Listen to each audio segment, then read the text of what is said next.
So in today's episode, I'll be doing a care sheet on leopard geckos.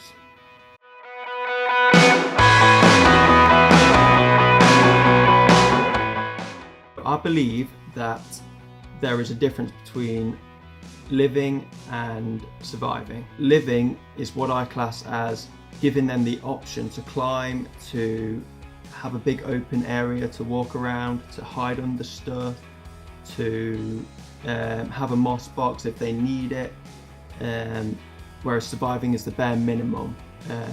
You don't want to just let an animal survive. So come on guys, what's wrong with giving them options? The first thing I want to talk about is the size of their enclosure. My leopard gecko had a 3 foot by 1 foot cage, which is big enough to last her entire life.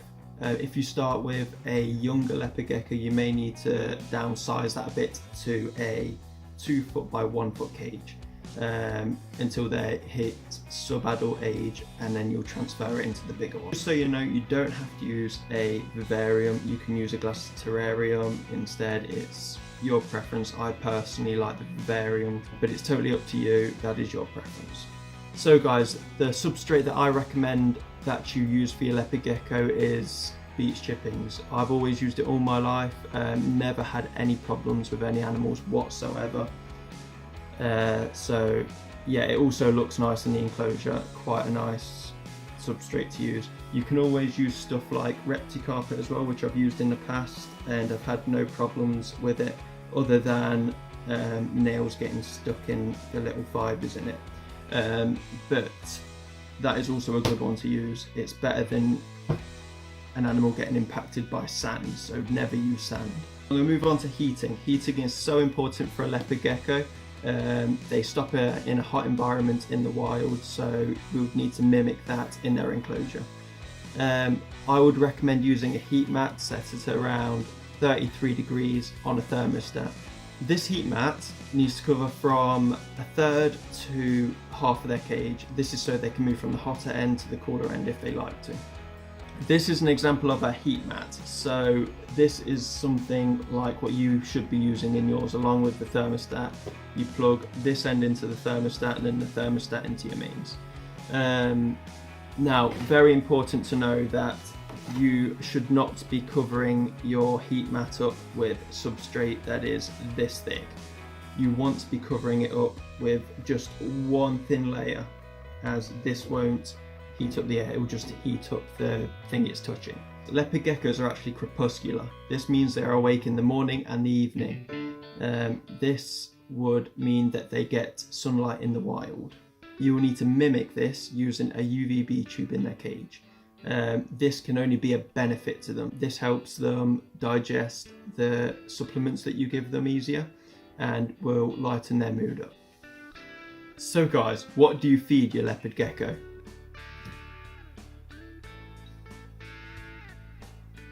What I recommend you feed your leopard gecko is either crickets or locusts to begin with. These are the most nutritious of all the foods, and if you keep them gut fed all the time, so feed them bits of potato, bits of carrot, those nutrients will pass up into the leopard gecko.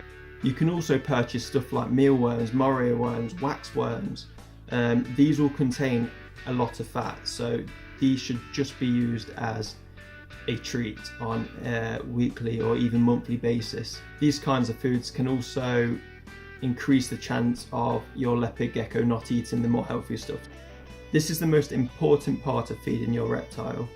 I have something called Nutribol. It's a D3 calcium supplement. So what I do is I coat the bugs with this before I feed the bugs to the lizard. This way they're getting the nutrients, vitamins and D3 that they need to survive on. Shedding! Another important factor of looking after your leopard gecko is monitoring its shedding. Now, I've got a clover butter tub here, which I use as a moss hide. I've cut a hole here so they can get in and out. That will keep the humidity nicely in there. Just spray it every day with warm water and you'll be fine with a moss box like that. You can also buy stuff from pet shops which are actually designed to keep moss in, so that would be a good idea for you as well. If your leopard gecko does happen to get bits of skin on its fingers or on its tail, you will need to get that off as soon as possible. The longer you leave it, the more tighter this skin will get around their fingers. It'll build up after they shed again, and it can cut off their blood circulation, basically making their fingers dead.